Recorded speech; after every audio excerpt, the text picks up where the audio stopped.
So next हम लोग पढ़ने वाले हैं कूलम्ब्स लॉ, है ना। नाउ कूलम्ब्स लॉ अगर हम लोग बात करें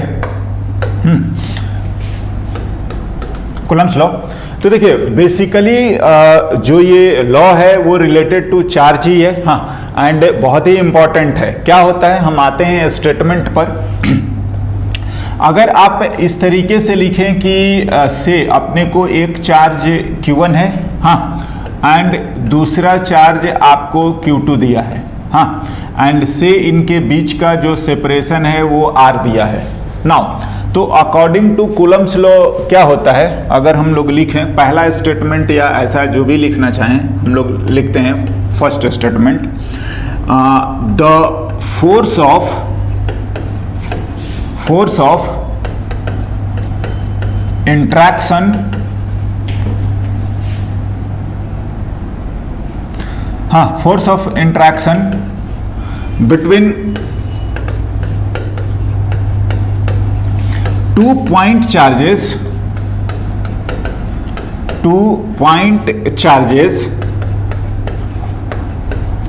is directly proportional to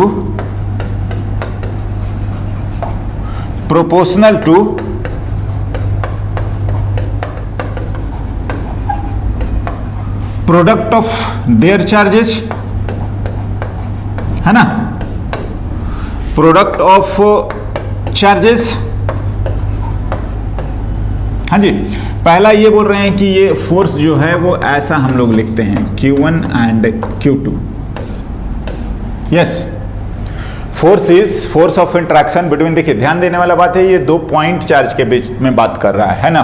और आगे क्या होगा, ठीक है ना, बड़ा होंगे, ये होंगे, वो होंगे, तो वो अलग मैटर है, but base Coulomb's law is for point charge. बिल्कुल, स्टेटमेंट में भी यही होता है।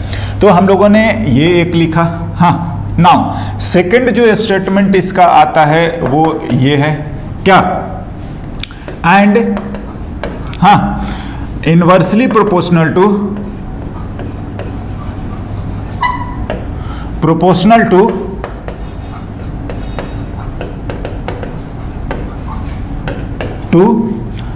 a square of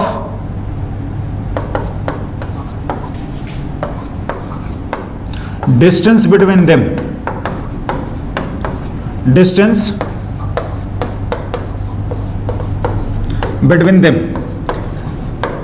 हाँ, अगर न्यूमेरिकली या हम लोग इस तरीके से मैथमेटिकली लिखेंगे, then this force is also 1/what R²। हाँ, तो ये इस तरीके से हम लोग यूज करते हैं। एक मैथमेटिकली यही बात लिख दिया गया है, हाँ, और दूसरा ये लिख दिया गया है।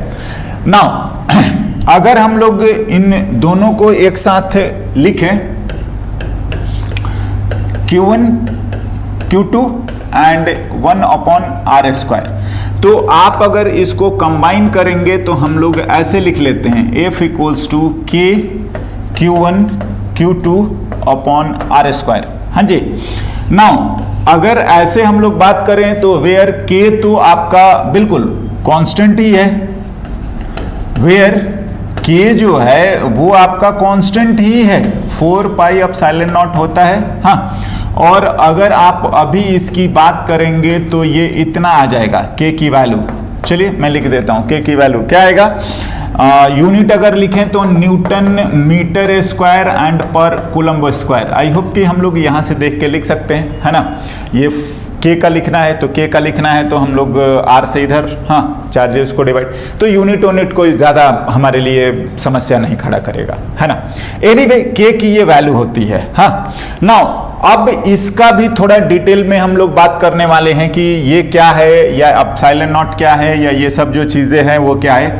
तो फिलहाल तो ये हमारा कूलम्ब्स लॉ मिल गया है, हाँ, और इसको हम लोग लिखेंगे K Q1 Q2 क्या R², है ना, दो पॉइंट चार्जेस के बीच में। जो हम लोगों ने K लिखा है वो भी एक इंपॉर्टेंट चीज है और उस पर भी हम लोग बात करते हैं थोड़ा। देखिए तो लिखा ही है वेयर अगर हम लोग लिखें तो आपका ε0 इज, हाँ, इसको हम लोग बोलते हैं permittivity of free space.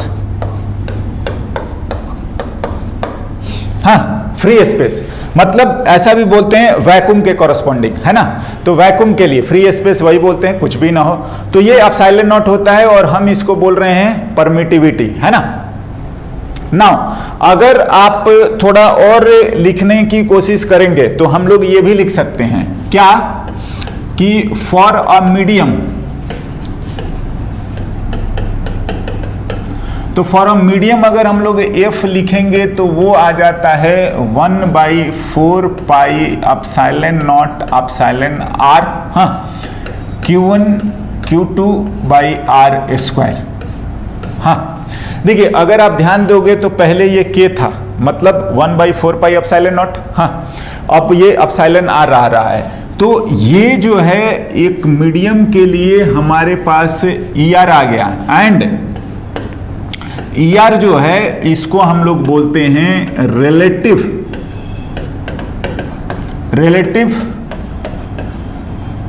Permittivity.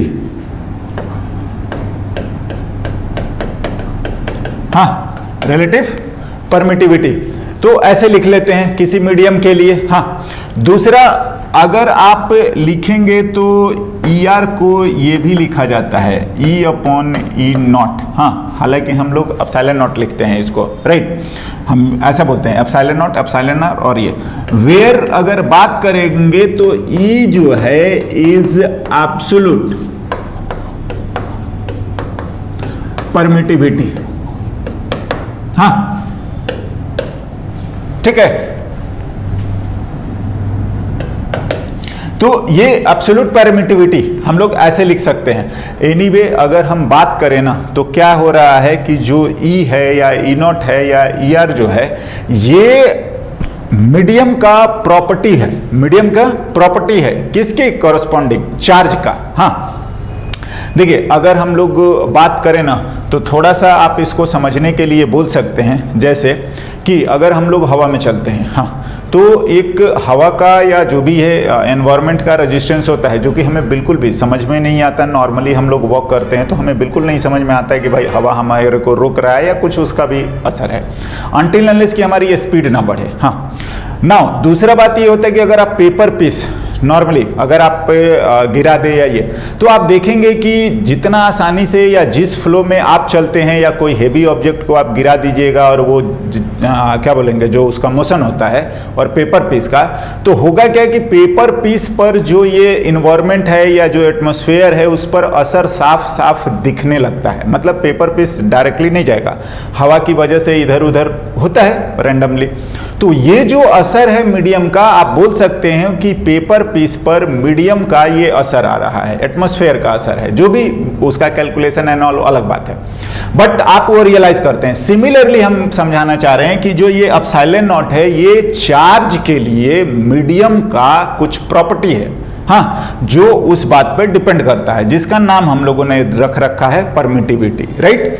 और आगे थोड़ा सा आता है, हाँ, एक और टॉपिक आएगा, परमिएबिलिटी भी हमारे सामने आता है और फिर दोनों के साथ भी बात करेंगे। फिलहाल हमारे लिए तो ये एक कांस्टेंट है, राइट। नाउ एक बात और ध्यान रखेंगे, इन जनरल जब भी आप कुछ प्रोपोर्शनलिटी कांस्टेंट की तरह यूज करते हैं, मैं बोलूं कि अगर हम लोगों ने ये यूज जो करा है ये as a proportionality constant use करा है, और जब भी आप प्रोपोर्शनलिटी कांस्टेंट यूज करेंगे तो ध्यान रखिएगा कि जितने भी इसमें क्वांटिटी इन्वॉल्व है ना, वो इस बात पे डिपेंड नहीं करता है, या बोल लीजिए कि ये जो है उन क्वांटिटी पे डिपेंड नहीं करता। ध्यान से, क्या है, जो के है ना तो वो फोर्स पे डिपेंड करेगा, ना चार्ज पे डिपेंड करेगा, प्रोडक्ट पे, डिस्टेंस पे, किसी भी चीज पे नहीं। हाँ, और ये कभी भी जो भी प्रोपोर्शनलिटी कांस्टेंट है, आप जो भी फिजिकल क्वांटिटी इन्वॉल्व है उन पे बिल्कुल उस पे डिपेंड नहीं करता है ना।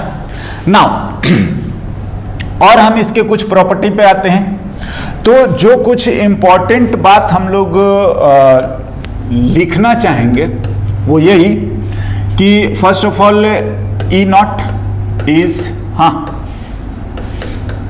प्रॉपर्टी ऑफ मीडियम, बिल्कुल। और कुछ हम लोग बातें लिखें, कूलम्स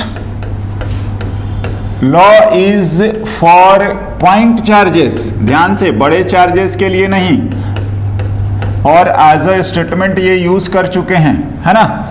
रीजन असर्शन और ये इन जगहों पर पूछ दिया जाता है कि ये किसके लिए है, तो आप ध्यान रखिएगा पॉइंट चार्ज के लिए। बड़े चार्जेस के लिए क्या यूज होगा या कैसे आएगा वो एक जो भी बोल लीजिए सामने आने वाला है। Anyway, Coulomb's law is for point charges. Now आप ये भी लिख सकते हैं, हाँ, यहीं से पता चलता है इनफैक्ट एक्सपेरिमेंटली, क्या, like charges repel each other and unlike charges attract each other.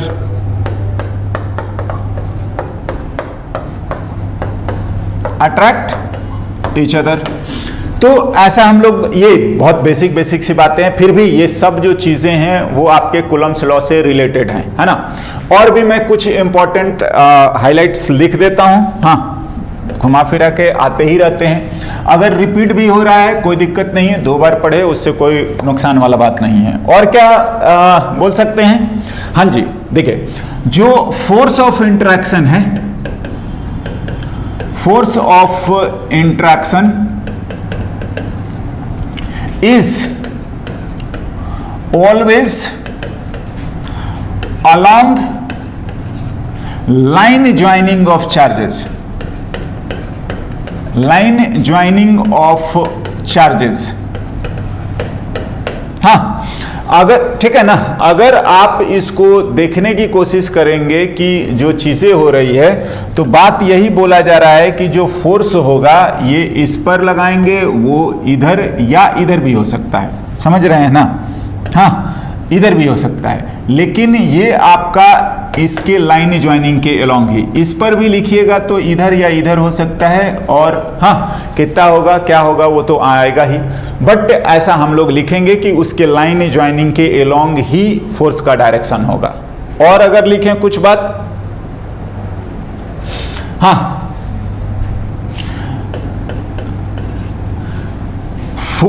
It's a long range force, it's a long range force, हाँ जी, मतलब दूर से ही काम करता है जैसे ग्रेविटी की तरह, हाँ बिल्कुल, it's a long range force.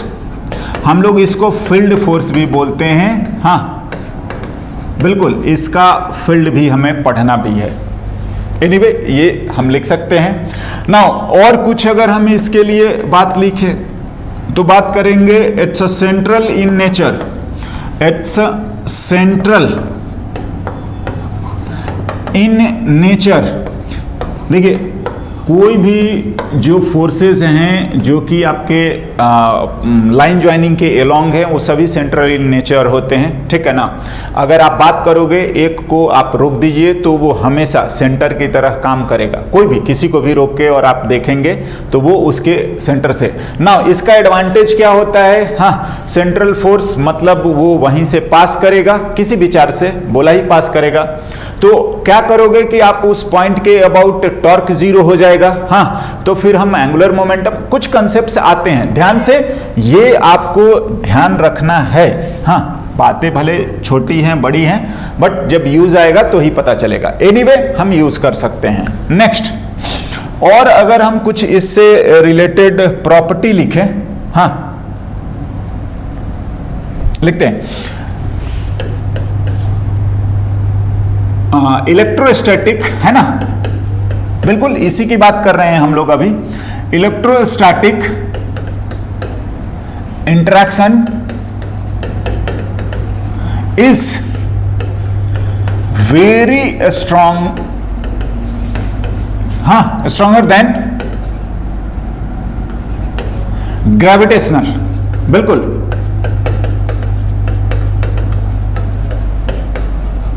Magnitude wise अगर बात करेंगे तो इलेक्ट्रोस्टैटिक इंटरेक्शन जो होता है, बिल्कुल कंपैरेटिव एनालिसिस, ऐसा नहीं कि आप सन और अर्थ का बात करिए और इलेक्ट्रॉनों का बात करें, तो सन और अर्थ का बहुत बड़ा है। हाँ, और ऑफ कोर्स जो भी उसका मोशन हो रहा है वो because of gravitational interaction only.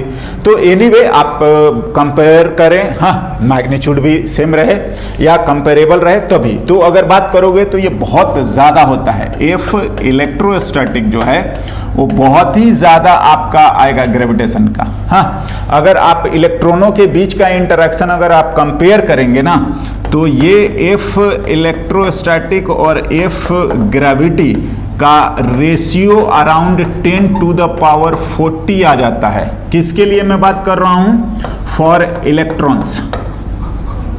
हाँ, वैसे ये डेटा आपके लिए कोई ज़रूरी नहीं है, बट मैं ऐसे ही प्रैक्टिकल एक्सपीरियंस के लिए लिखा है कि बहुत ज़्यादा होता है। आप समझ सकते हो 10 to the power 40, मतलब आप इलेक्ट्रॉनों के बीच का अगर आप चाहें कि हम ग्रेविटेशनल लिखें, हाँ, एंड इलेक्ट्रोस्टैटिक, तो वो इतना ज़्यादा होता है ना। एनीवे स्ट्रांग होता है, बहुत ज़्यादा स्ट्रांग होता है। तो देखिए, जब भी आपका इलेक्ट्रोस्टैटिक और ग्रेविटेशनल दोनों आता है, तो जब तक स्पेसिफिकली ग्रेविटेशनल को कंसीडर करने के लिए नहीं बोले या नहीं होता, मास ना दे, तो हम लोग केवल इसी को मानते हैं और इसी को पूरा लेके चलेंगे, है ना।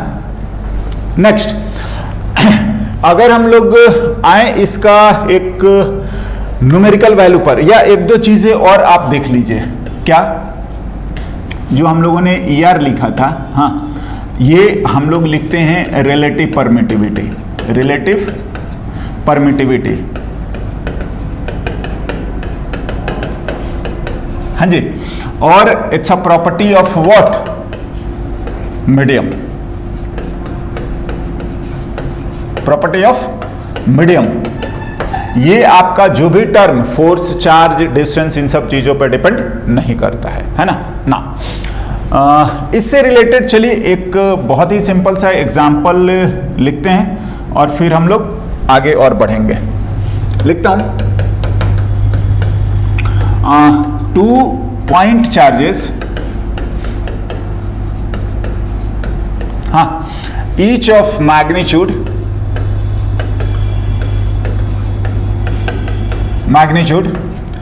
1 coulomb is placed at a distance 1 meter.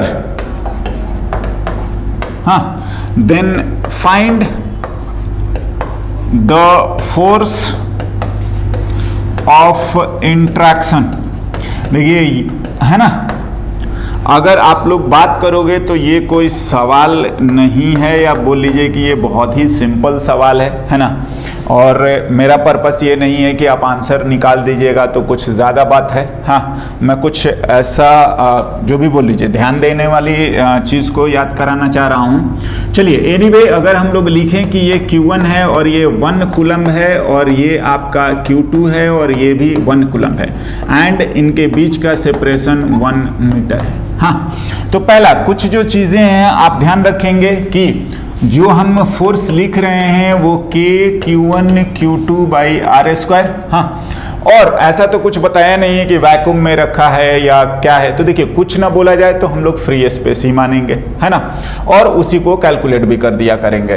तो आप चुपचाप लिख लिए 9 × 10 to the power 9। हाँ, C 1 कूलम, ये भी 1 कूलम, हाँ, और बाई 1 का स्क्वायर। ध्यान से, जो ये फोर्स आ रहा है वो बहुत ही सिंपल वे में इतना, लेकिन क्या है ना कि ये बहुत बड़ा फोर्स है। हम तो पेपर पे या जो भी है लिखने के लिए 9,000 लिख दे, लेकिन आप समझिए कि जो 10 to the power around 9 × 10 to the power 9, मतलब इफ करिएगा तो ये अराउंड 10 to the power 10 है। हाँ, तो अगर आप देखेंगे तो ये बहुत ज़्यादा अमाउंट ऑफ फोर्स है या लार्ज ह्यूज मैग्नीट्यूड है। हाँ, तो आप अगर लिखोगे तो ऐसा हाँ संभव नहीं होता है प्रैक्टिकली कि हम एक एक कूलम के चार्ज को आप ऐसे सेपरेशन या इन कम सेपरेशन पे रख पाएं। इनफैक्ट आप रख ही नहीं पाएंगे। समझ रहे हैं ना, बहुत लार्ज होता है, हाँ बहुत ज़्यादा लार्ज मैग्नीट्यूड है।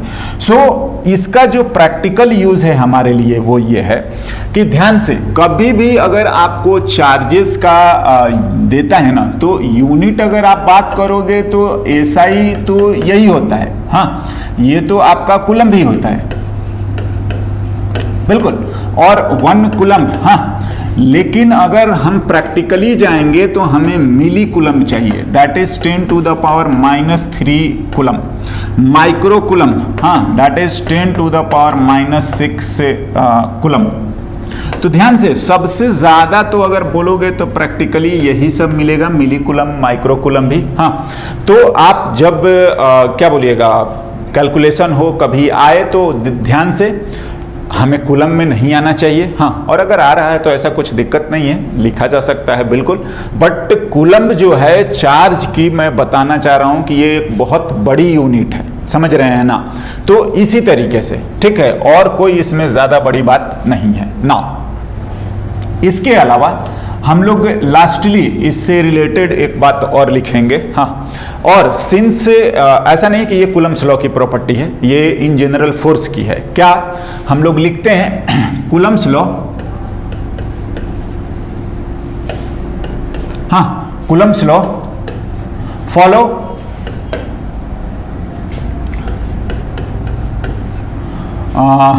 सुपरपोजिशन प्रिंसिपल, सुपरपोजिशन प्रिंसिपल, हाँ जी, सुपरपोजिशन प्रिंसिपल आप समझ ही रहे हैं क्या होता है। ये फोर्स के लिए होता है कि नेट फोर्स अगर आपको लिखना है तो आप चुपचाप ऐसे सारे फोर्सेस को जोड़ दीजिए, हाँ जी, ठीक है ना। तो हम लोग फोर्स के लिए ही होता है, लेकिन कूलम्स लॉ को भी बोल रहे हैं कि ये सुपरपोजिशन प्रिंसिपल फॉलो करता है। तो नो डाउट पहले हमें इसको, फोर्सेस को जो है वो प्रॉपरली वेक्टर फॉर्मेट में लिखना हम लोग सीख जाएं, फिर हम लोग बिल्कुल इसको ऐड कर देंगे vectorially, x x Y Y, या जैसा भी हम लोग एडिशन समझते हैं वेक्टर का, है ना। तो हम लोग आते हैं नेक्स्ट टॉपिक, है ना, एंड लिखते हैं vector form of Coulomb's law, okay.